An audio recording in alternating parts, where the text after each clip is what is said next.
ഇല്ലേ ചേച്ചേ? നമുക്ക് ഈ പൊരേന്റെ പണിയിൽ നോക്കണ്ടേ? എൻ്റെ അടുത്ത് ഒരു ഉടുകാസില്ല.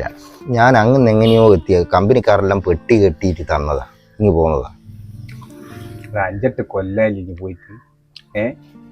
ഇപ്രാവശ്യം നമുക്ക് പൊരപ്പണി ചെറുതായിട്ട് നോക്കണ്ടേ? ഗൾഫിൽ നിന്ന് പേരാളു വച്ചാ അങ്ങ് പണി വളരെ കുറവാ. പണിയുമില്ല, എന്തെല്ലോ ഒരു മാനസിക വിഷമോ നിങ്ങളെല്ലാം വിചാരിക്കുമ്പോ. ഞാനെപ്പറ്റി ഞാൻ ആലോചിക്കണ്ട. നീ ഗൾഫിലുള്ള ഒരു വിചാരത്തില്ല ഞാൻ ഇവിടെ നെളിഞ്ഞു നിൽക്കുന്നത്. അത് ഞാനിപ്പറ്റി ആലോചിക്കത്തണ്ടേ?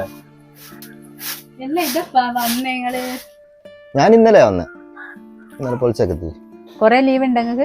ലീവ് ഇഷ്ടം പോലെ ഉണ്ട്. എന്നാ പിന്നെ അടുത്ത പോക്കിന് മോളിനെ അങ്ങ് വിട്ടിരിക്കും. നോക്കട്ടെ. ഭവിഷ്യ ഇനി ഏൽപ്പിച്ചൊന്നും മറന്നു വയ്ക്കില്ലേട്ടാ. പെട്ടിയൊന്നും പൊട്ടിച്ചിക്കില്ലേടോ. അതാ ആ സാരമില്ല, അത് പിന്നെ എടുക്കാം.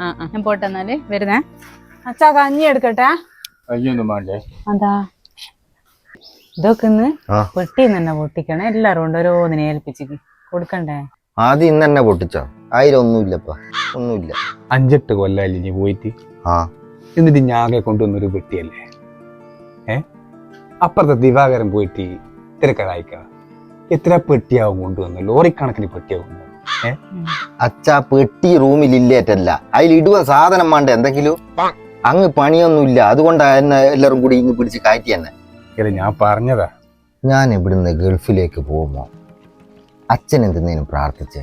അത് എന്റെ മോന് ഒരാപത്തും ഇല്ലാണ്ട് പോയ പോലെ തന്നെ തിരിച്ചിങ്ങെത്തിക്കണേ ഭഗവാനേ എന്നാ ഞാൻ പ്രാർത്ഥിച്ച മോനെ. എന്നാ നിങ്ങളെ പറഞ്ഞ പോലെ തന്നെ ഇങ്ങ് എത്തിയേക്ക്, ഒരു മാറ്റവും ഇല്ലാണ്ട് അച്ഛൻ.